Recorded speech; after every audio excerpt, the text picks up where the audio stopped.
Hello friends and friends I've yet to meet. This is TR with you again, and today I'd like to talk about how Blood and Oaths became a novel, because honestly, that was never the original plan. This project started as a graphic novel and somewhere along the way became the beginning of my own intellectual property. Looking back, that journey taught me more about creativity than I ever expected. And I hope sharing it might help someone who's struggling to bring their own project to life. So grab some coffee, keep an open mind, and let's get started.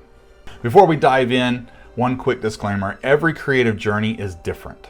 What worked for me may not work for you, and that's perfectly okay. These are simply the lessons I learned while trying to build Legend of Nero.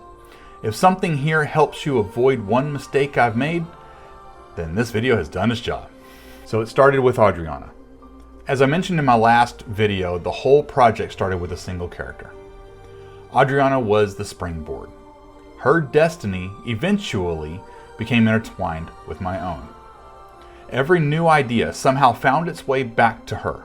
Around 2001, I created a small 6-panel comic featuring Adrianna and Mia. Audrey was the logical one, while Mia, well, let's just say she made life considerably more interesting. I only created a handful of strips, but they taught me something important. Characters become real when you let them interact with each other. And then in 2004, I shifted my attention to Natasha. I created another comic called Necromancer, exploring the woman who would eventually become the primary antagonist of Blood and Oaths. What's funny is that I probably developed my villain long before I truly understood my hero. And looking back, I'm actually glad I did it.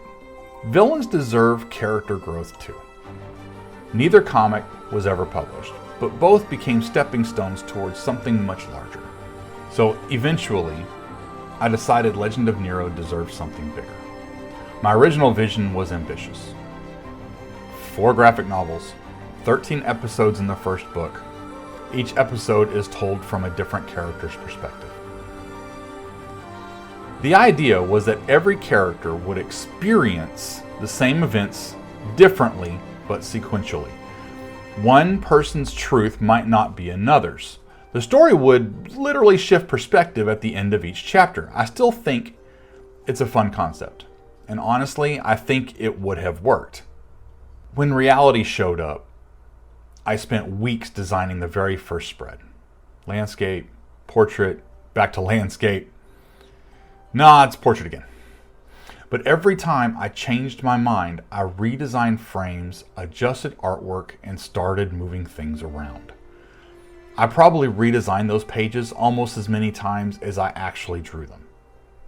Eventually, I settled on a design that I loved. I wanted everything in full color, of course. Every page, every panel, every environment. Then I did the math, creating 4 fully illustrated comic novels by myself. Drawing, inking, coloring, lettering. It wasn't impossible, but it was going to take me a lifetime. It took me months to almost finish the first spread. Almost. That was the moment I realized I had a decision to make. So in 2024, I made the difficult choice to stop pursuing the graphic novel. And I'll be honest, I was terrified. I don't really think of myself as a novelist. I've always considered myself more of a visual storyteller.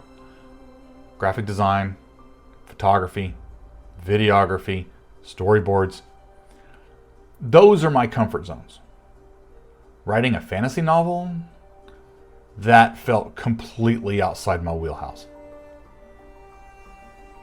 So in a sense, I had to learn a new language. But fortunately, one thing survived: the screenplay. Every scene was already written. But screenplays don't become novels by copying and pasting. There were framing notes, lighting directions, camera cues, visual instructions. None of that belongs in prose. So I had to ask myself a question. How do you make someone see a scene without drawing it? That question completely changed the way I approached writing. I spent the better part of a year going back to basics. I had to slow down. unlearn some screenwriting habits, learn entirely new ones. But most importantly, I had to trust words the same way I'd always trusted pictures. I still joke that I'm a dummy when it comes to writing novels. Maybe that's true. But I knew exactly how I wanted the readers to feel. I wanted the pacing to feel cinematic. I wanted dialogue that moved quickly. I wanted action that flowed naturally. And I wanted quiet moments that had room to breathe. Eventually, I realized the answer wasn't trying to write like a screenwriter. It was finding a style of prose that reflected the way I already thought visually. Once that clicked, everything else started falling into place. So looking back, after countless rewrites, I can honestly say I'm proud of how Blood and Oaths turned out. Would the graphic novel have been beautiful? Oh yeah, I think so. Do I regret changing directions? Not anymore, because I honestly believe the novel became something stronger than I originally imagined.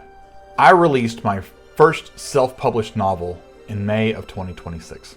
That's a bucket list accomplishment that I don't think will ever stop making me smile.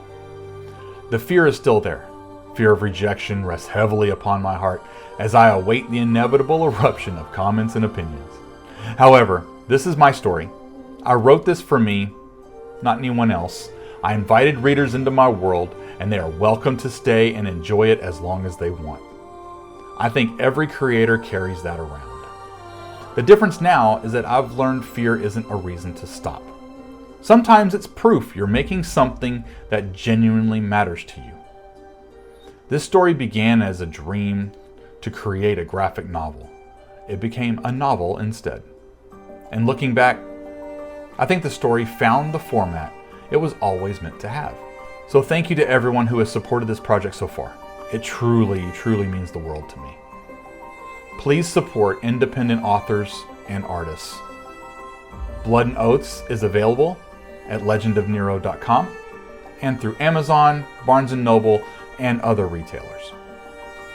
Wherever you are in your own creative journey, I hope today's story reminds you that sometimes the path you end up taking is even better than the one you originally planned. See you among the stars. Cheers.